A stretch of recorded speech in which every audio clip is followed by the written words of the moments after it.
जय हिंद, वंदे मातरम। स्वागत है एक बार फिर से आपके अपने भरोसेमंद यूट्यूब चैनल पे। जी हाँ फ्रेंड्स, से एक बड़ी खबर निकल के सामने आ रही है। ईपीएफओ की सिफारिश पर वित्त मंत्रालय को जो प्रपोजल भेजा गया था, उसके रिगार्डिंग में एक बड़ी अपडेट निकल के सामने आ रही है। सामाजिक सुरक्षा संगठन की फाइनेंशियल ईयर 2023 की रिपोर्ट के अनुसार इस पेंशन योजना के तहत 75.75 लाख पेंशनर्स है और इनमें से 36.5 लाख लगभग पेंशनर्स को 1,000 रुपये की मासिक पेंशन प्राप्त हो रही है। अब पेंशन न्यूनतम पेंशनरों की मांग है कि पेंशन को 1,000 से बढ़ा करके 7,500 की जानी चाहिए। इसी के बीच में वित्त मंत्रालय को श्रम मंत्रालय की तरफ से एक प्रस्ताव भेजा गया था मीटिंग के बाद में। उस पर बड़ी न्यूज़ निकल के सामने आ रही है। तो वीडियो को लाइक करके चैनल को सब्सक्राइब जरूर कर दीजिए, साथ ही साथ बेल आइकन के नोटिफिकेशन ऑल को ऑन जरूर कर लीजिए, जिससे आगे वाली सारी अपडेट आप सभी को सबसे पहले मिल सके।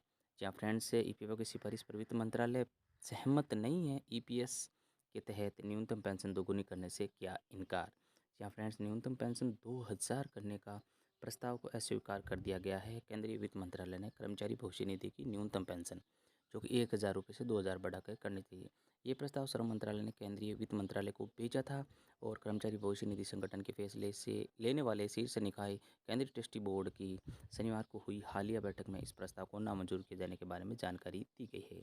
इस मामले में जानकारी रखने वाले सूत्र ने बताया कि सरकार की उच्चाधिकारी समिति ने ईपीएस के तहत न्यूनतम पेंशन को 1,000 से बढ़ा करके 2,000 करने का प्रस्ताव वित्त मंत्रालय को भेजा था। सरकार ने इस उच्चाधिकार समिति का गठन किया था और इस उच्चाधिकार समिति ने न्यूनतम पेंशन बढ़ाने के लिए अतिरिक्त बजटीय प्रस्ताव का प्रस्ताव भेजा था, लेकिन वित्त मंत्रालय इस प्रस्ताव से सहमत नहीं था। जहाँ फ्रेंड्स, सामाजिक सुरक्षा संगठन की वित्त वर्ष 2023 की सालाना रिपोर्ट के अनुसार इस पेंशन योजना के अंतर्गत 75.75 लाख पेंशनर्स है। इनमें से 36.5 लगभग 36,40,000 पेंशनर्स को 1,000 रुपये तक की मासिक पेंशन प्राप्त होती है। इस क्रम में 11.7 लाख पेंशनर्स को 1,000 से 1,500 के बीच में मासिक पेंशन मिलती है। हालांकि 8,68,000 पेंशनर्स को 1,500 से 2,000 रुपये तक की पेंशन मिलती है। इस क्रम में केवल 26,769 पेंशनर्स को 5,000 रुपये से अधिक पेंशन मिलती है।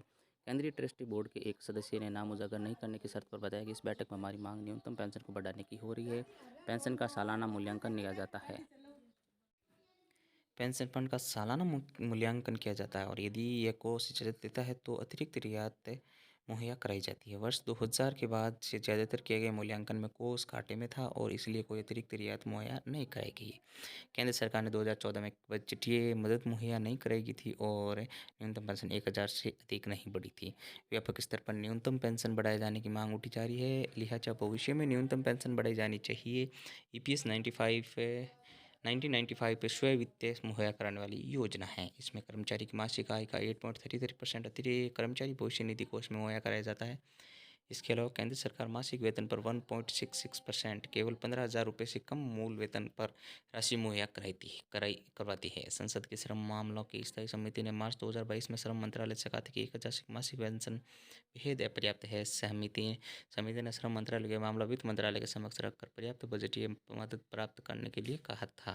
केंद्रीय ट्रस्टी बोर्ड की शनिवार को हुई 235वीं बैठक में वित्त वर्ष से 2023-24 के लिए 8.25% ब्याज देने की सिफारिश की गई थी, तो 3 साल में सबसे ज़्यादा है।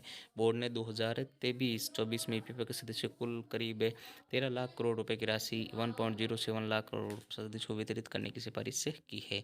अनुमान यह है कि इस भुगतान का अधिशेष वर्ष 23 में ईपीएफओ के पास 278 करोड़ रुपए का अधिशेष रहेगा। इसी तरह की अपडेट के लिए चैनल को सब्सक्राइब, वीडियो को लाइक जरूर करें। चलिए फ्रेंड, मिलते हैं नेक्स्ट वीडियो में नए अपडेट के साथ। तब तक लीजिए हिंद, जय भारत।